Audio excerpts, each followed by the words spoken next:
MP Marilyn Gladue, the courts have confirmed what I've been saying all along.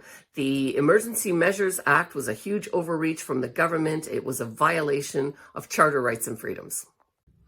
Now, sadly, the Prime Minister has not used his existing powers to do anything with respect to the freedom protests that we are seeing across the country. In fact, all of the border crossing issues have been resolved by police and provincial jurisdictions. I will oppose the Emergency Measures Act.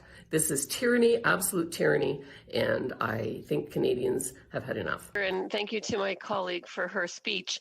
I'm also very concerned about our democracy.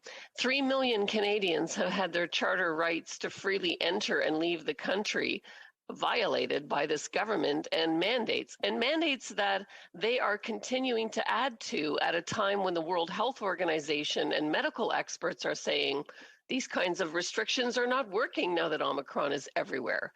On top of that, the digital privacy violations that the government has done. On top of that, the now freezing of bank accounts. I have emails from people in my riding that are claiming that they had their accounts frozen for buying a Freedom Convoy t-shirt. Liberals insist that the police asked them to invoke the Emergency Measures Act. Police forces say they never asked. The Liberals insist that the act was needed in order to tow the trucks away, which is not the case, since all border blockades were resolved beforehand, and it was the province that leveraged the licenses of tow truck owners to get their cooperation. The allegations about Russian and foreign funding was false, and the accusations of arson were also false. So will the Prime Minister admit that invoking the Emergency Measures Act was just to punish those who don't agree with him? Yeah.